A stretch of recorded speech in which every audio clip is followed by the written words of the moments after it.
Les grands principes de la déontologie. 37.2. La responsabilité médicale. 37.2. Prise en charge du patient au moment de la surveillance.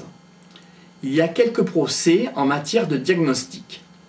Des patients vont entamer un procès en responsabilité. Il y a des cas où il est interdit de se tromper de diagnostic. Grossesse extra-utérine, méningite et contorsion aiguë du testicule, entre autres. Grand 3, les parades. Grand A, l'assurance. S'il s'agit d'un établissement public de santé, le praticien est assuré par l'hôpital lui-même.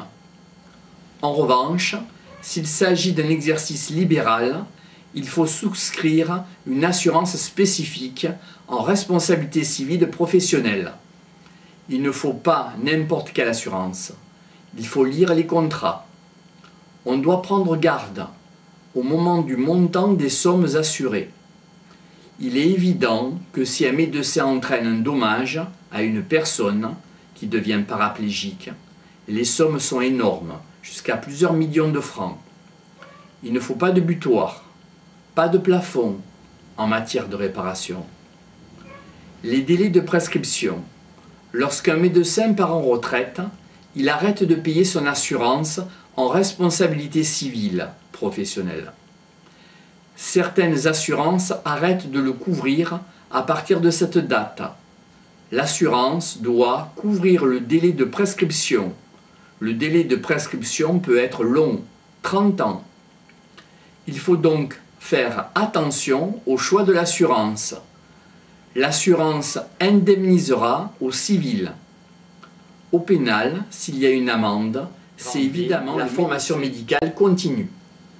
Les connaissances médicales non recyclées, non entretenues, sont assurées pendant une dizaine d'années. La formation médicale continue est une obligation morale de tout temps. Depuis les ordonnances de Juppé, 1996, cette formation est devenue une obligation légale. Tous les ans, des structures sont mises en place pour dispenser un certain nombre d'heures d'enseignement universitaire. La non-assistance à personne en danger. 5. Obligation de porter secours aux personnes en péril. 5. L'obligation de porter secours aux personnes en péril s'impose bien sûr à tous les citoyens français et aux médecins. Lorsqu'on ne respecte pas cette obligation, c'est un délit. Délit de non-assistance en personne en danger. Grand 1, les textes. Grand A, texte du Code pénal. Quiconque s'abstient volontairement de porter à une personne en péril l'assistance sans risque pour lui, ni pour le tiers, il convient qu'il soit pour son action personnelle, soit en provoquant un secours. Grand B, texte du Code de déontologie. Article 9. Tout médecin qui se trouve en présence d'un malade ou d'un blessé en péril, ou informé qu'un malade ou un blessé est en péril, doit lui porter assistance pour s'assurer qu'il reçoit les soins nécessaires. Article 47. Un médecin a le droit de refuser ses soins pour des raisons professionnelles ou personnelles. Exemple typique, un patient, témoin de Jéhovah, adulte, capable de consentir, vient voir un chirurgien orthopédiste pour un problème de rachis, de doute, de scoliose. On peut l'aider, mais c'est une intervention potentiellement hémorragique. Les témoins de Jéhovah refusent le sang. 32. Conditions à remplir. Il faut qu'il s'agisse d'une abstention volontaire et d'une faute véritablement intentionnelle. Le sujet devant intervenir doit avoir une connaissance franche du danger, sur la nécessité d'agir et sur la nécessité d'intervenir. La victime doit être une personne, c'est-à-dire un être vivant, être humain. Si la personne est déjà décédée, il n'y a plus de délit de non-assistance à personne en danger. Encore faut-il s'assurer que le sujet soit effectivement décédé. Par exemple, quelqu'un en état de mort cérébrale et quelqu'un de mort. Si on débranche la réanimation chez quelqu'un en état de mort cérébrale, ce n'est pas la non-assistance de personne en danger. La personne est morte. Il n'est pas nécessaire que le secours soit efficace. Le texte ne nous dit rien. Il faut qu'il n'y ait pas de risque pour celui qui intervient. Il y a deux façons d'intervenir, personnellement ou en provoquant un secours. La spécialisation ne dispense pas d'intervenir.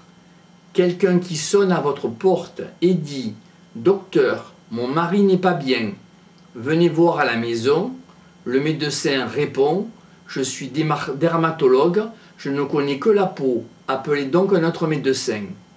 Attention! Le fait d'avoir des connaissances médicales est un élément important. C'est l'exercice illégal de la médecine qui est en jeu. Il y a des cas vraiment majeurs où le médecin ne pourrait pas intervenir. Tous les médecins doivent avoir un bon système de régulation des affaires. Lorsqu'il n'est pas de garde, il doit avoir un répondeur téléphonique qui renvoie sur le service de garde. Au moment où il décroche le téléphone, il est responsable. Il doit même s'assurer que ses collaborateurs prennent tous les renseignements nécessaires, que ce soit la secrétaire ou quelqu'un d'autre. Des situations inverses peuvent se produire. On appelle en urgence. Le médecin demande à la famille l'adresse et de laisser allumer la maison pour qu'il repère facilement la maison. La famille n'allume pas la lumière et il ne trouve jamais la rue des œillets en question.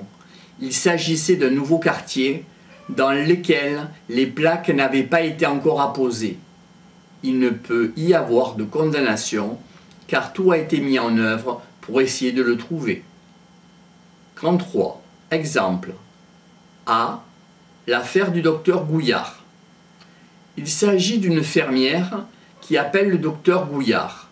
Elle lui dit « Docteur, mon mari ne va pas bien, il fait un œdème du poumon. » Ce docteur dit « Appelez votre médecin habituel, car je ne suis pas le sien. » La fermière appelle le médecin en question. Il n'est pas là. Elle finit par appeler le docteur Gouillard, qui se déplace et constate le décès du fermier. Ce docteur a été convoqué pour non-assistance à personne en danger. C'était une urgence et il devait se déplacer. Grand B, l'affaire du docteur Colin. Nous sommes un samedi soir, à la sortie d'une boîte de nuit. Il y a une dispute entre deux jeunes gens et l'un d'eux s'effondre. Les témoins accourent chez le docteur Colin. Il descend en pyjama et dit appeler une ambulance pour le transporter à l'hôpital et que ce sera plus efficace. Malheureusement, le blessé meurt dans l'ambulance et le docteur Colin est condamné pour non-assistance à personne en danger. Bien entendu, nous ne sommes pas tous les jours dans cette situation. Il appartient au médecin, recevant un appel téléphonique, de faire le nécessaire, de se renseigner téléphoniquement sur les symptômes et d'essayer d'évaluer par téléphone la gravité de la situation.